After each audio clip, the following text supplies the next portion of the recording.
Jack already.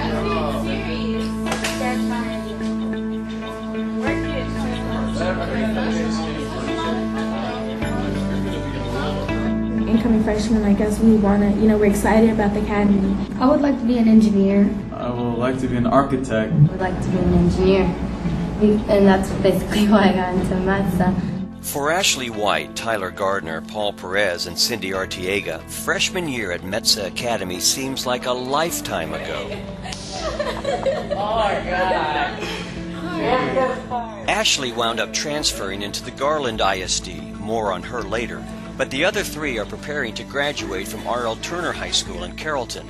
They are the leaders of the first Math, Engineering, Technology, and Science Academy, or METSA, senior class. It's great knowing that I've made it this far because, especially I think in my situation where, I will be the first female in my family, especially to go into a field of engineering, and that's just great. I still remember the first day, walking in, clueless about everything, we were kind of the guinea pigs. So we were finding everything that was new, what was next.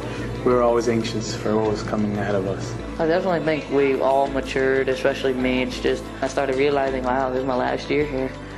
And it's definitely different. It's nice being the guy on top, so it's that on the bottom.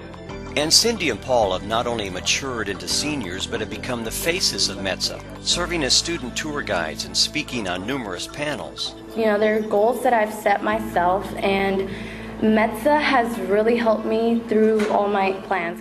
Cindy is in the top 5 of her class, a top-rated musician in the band, an accomplished soccer player, and a recipient of many awards, including the prestigious Barack Obama Volunteer Service Award. I truly believe they have been the guinea pigs.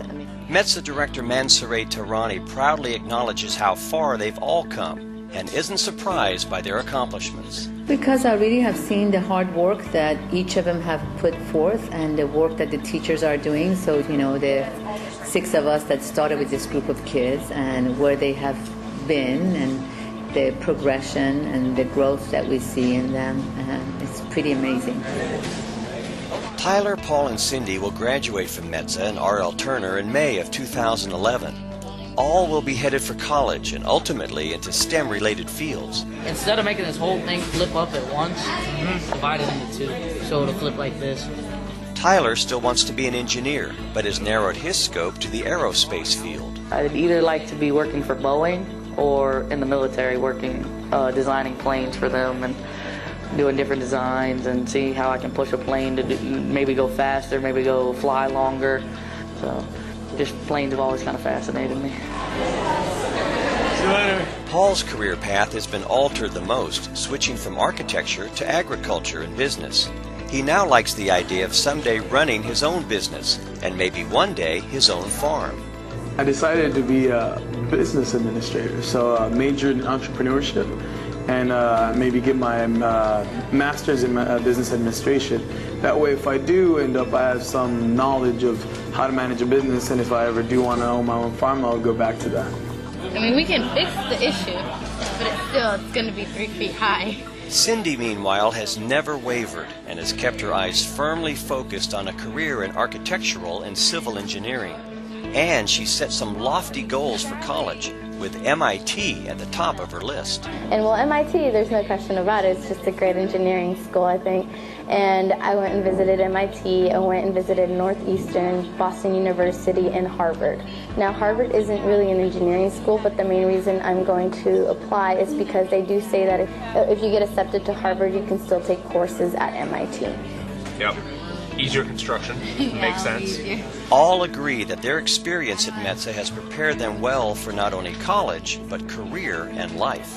It's just helped me become more of a better person, more organized, and another thing is presentations. We can definitely talk a lot better now, and it's more of a real world thing. It's because you can't be shy in front of people you don't know when you're in front of a board of directors and stuff, and you have to be able to talk to them and be confident in yourself. METSA helped me discover this talent and skill that I have, which is presentation skills, to where I can get in front of any public and talk to them about anything. You feel good when you have so much success. I think that just motivates you more. And I think that's where the bottom line is, being able to realize that I've done this much and then just want to continue on, and that just motivates me more. What METSA embodies, the culture of the school, is really, you see that in Cindy. When she talks about METSA, when you see her doing her work in the class, or when she's presenting, how much she has matured from that little girl that came to us, 4 years ago. As for Ashley, a family issue forced her to transfer as a sophomore, so she'll be graduating from Naaman Forest High School in May. She fondly remembers her time at METSA and says she'll always carry with her the skills she learned. It was kind of hard to leave everybody, especially Miss Tehrani and the close friends that I made. And even though it was only a year, maybe a year and a half, it's really affected my life. I know that my communication skills were terrible when I first came here. Now I can present to people without being nervous, and it's really helped me a lot. Time for 7th period. Ashley enjoyed the reunion with her former classmates. Tyler and Cindy, by the way, tied for most changed. And all 4 students will forever be linked as the first METSA class, and the group which established a STEM pipeline for future scientists and engineers to follow.